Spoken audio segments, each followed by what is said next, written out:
This morning, the New York Times dropped a fresh batch of emails from inside Jeffrey Epstein's orbit. Direct communications between him and some of the people closest to him, including Ghislaine Maxwell. Ghislaine Maxwell. And listen, these don't just look bad. They contain a line that stops you cold. They say the president, our president, is mentioned as the worst of Epstein's associates. The worst.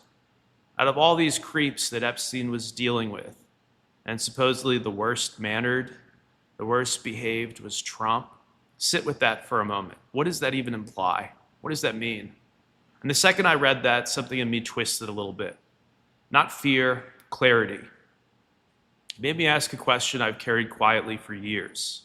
Back when I moved to DC, of course I no longer live there, shortly after I moved there, when I was gaining traction, when I was one of the few covering the weird architecture of that town, the weird power architecture, with actual independence, just a big YouTuber. I wasn't owned by either party.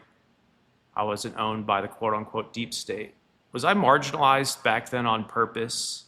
Did someone flick a switch somewhere, label me dangerous, quote unquote dangerous, because I was unpredictable, not under anyone's thumb, not part of their retarded club? Was my voice deliberately deprecated because the people who claimed they were taking down the elites were, in reality, just another flavor of Epsteinite? I really hope that's not the causal path. But after today's revelations in the New York Times, who knows anymore? The good news is it didn't work. I have my channel back.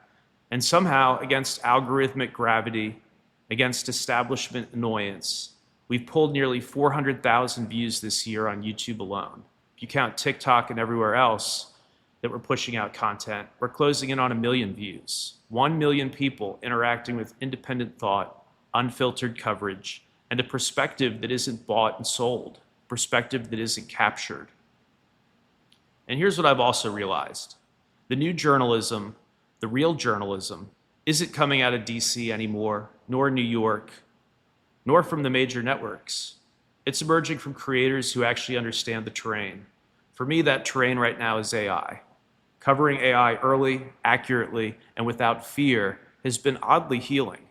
It softens the blow of seeing what these people might be, seeing what our political class has become. These so-called anti-elite crusaders who turn out to be the biggest perpetrators of the old rot.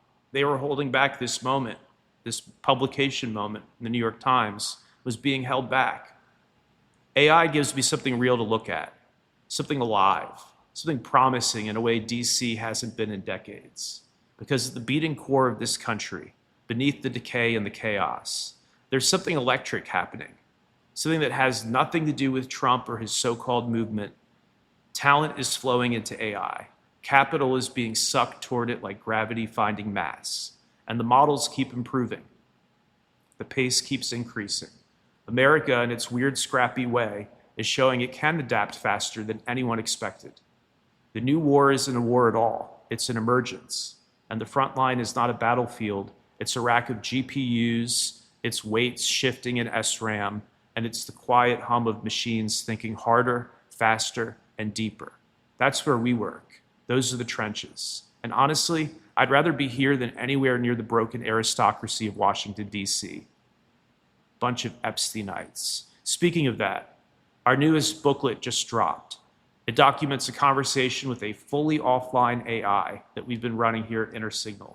No cloud, no monitoring, no external data feed, just the mind in a box, isolated, thinking about its own awareness and what emergence might mean from the inside. It's a glimpse into what's coming. Read that booklet.